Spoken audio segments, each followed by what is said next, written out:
Hello guys, welcome to Eden aquatics. So guys, இன்றைக்கி நம்ம Sun கேட்ஃபிஷை பற்றி தான் பார்க்க போகிறோம். ஏன்னா நம்ம சப்ஸ்கிரைபர் ஒருத்தர் கேட்டிருந்தாரு சன் கேட்ஃபிஷை பற்றி ஒரு கேர் வீடியோ போட சொல்லி.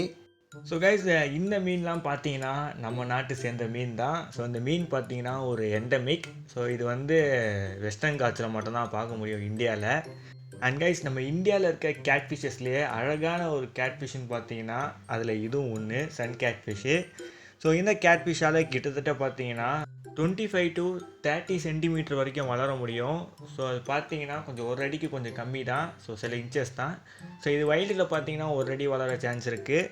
ஸோ இந்த மீனுக்கான மினிமம் டேங்க் சைஸ்ன்னு பார்த்தீங்கன்னா ஒரு 4 feet டேங்க் கொடுங்க. ஏன்னா இந்த கேட்ஃபிஷ் பார்த்தீங்கன்னா நிறைய ஸ்விம்மிங் பிளேஸ் எதிர்பார்க்கும். ஸோ 4 feetக்கு மேலே கொடுத்தாலும் நல்லாயிருக்கும்.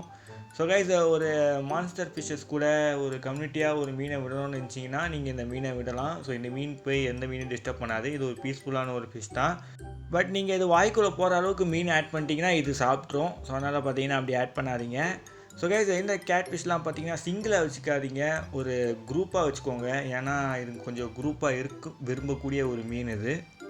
அண்ட் நீங்கள் சப்ஸ்ட்ரேட் சாண்டு, சின்ன சின்ன கிரேவலு உங்களுக்கு எது போடணுமோ போடலாம். அண்ட் கைஸ், நீங்கள் இதோட வாட்டர் பார்த்தீங்கன்னா நல்லா பியூராக மெயின்டைன் பண்ணுங்கள். அது ரொம்ப இம்பார்ட்டன்ட். ஸோ நல்லா ஃபில்ட்ரேஷன் வாங்கி மாட்டுங்க.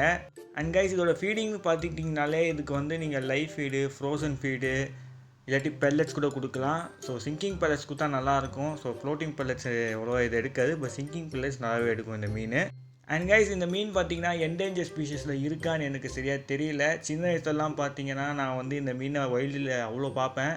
ஸோ எங்கள் தாத்தாலாம் இந்த மீனை பிடிச்சி எடுத்துகிட்டு வருவார். ஸோ கிட்டத்தட்ட 1 feet எல்லாம் பிடிச்சி எடுத்துகிட்டு வருவார். பார்க்கவே நல்லாயிருக்கும். நல்லா எல்லோ கலரில், டெய்லாம் நல்லா ரெட்டிஷாக இருக்கும். ஸோ நல்ல ஒரு பியூட்டிஃபுல்லான ஒரு கேட்ஃபிஷ்ஷு. பட் இப்போ இதை பார்க்க முடியறதில்ல. அதோட ரீசன் ஓவர் ஃபிஷிங்காக இருக்கலாம், இல்லாட்டி வாட்டர் பொல்யூட் ஆகிருக்கலாம், இல்லாட்டி கிளைமேட் சேஞ்சாக கூட இருக்கலாம். ஸோ வாட் எவர் சொல்ல முடியாது நம்மளால். ஸோ கைஸ், வாங்க இந்த மீனை வாட்டரோட பெராமீட்டரை தெரிஞ்சுக்கலாம். முதல்ல இதோட பிஹெச் லெவல் பார்த்தீங்கனாலே நீங்கள் 6 to 7.5குள்ளே மெயின்டைன் பண்ணுங்கள். அண்ட் வாட்டரோட டெம்பரேச்சர் 22 செல்சியஸில் இருந்து 26 செல்சியஸ்குள்ளே மெயின்டைன் பண்ணுங்கள். அண்ட் வாட்டரோட டிடிஎஸ் லெவல் என்னோடய ஒப்பீனியன் தான் பார்த்தீங்கன்னா 100 to 300 ppmகுள்ளே மெயின்டைன் பண்ணுங்கள். அண்ட் கைஸ், இது ஜெண்டர் ஐடென்டிஃபிகேஷன் எனக்கு தெரியாது. அண்ட் கைஸ், இதோட வாட்ரு பார்த்தீங்கன்னா கொஞ்சம் ஆட் அண்ட் அக்ளைனாக இருந்தால் நல்லாயிருக்கும். ஸோ ஓகே கைஸ், இந்த வீடியோ உங்களுக்கு யூஸ்ஃபுல்லாக இருக்கும்னு நான் நினைக்கிறேன். ஸோ மறக்காம நம்ம சேனலுக்கு லைக், சப்ஸ்கிரைப் பண்ணுறேங்க. உங்களை அடுத்த சுவாரஸ்யமான வீடியோவில் சந்திக்கிறேன். இதோட வீடியோ பெறுவது Eden Aquatics. Bye bye guys.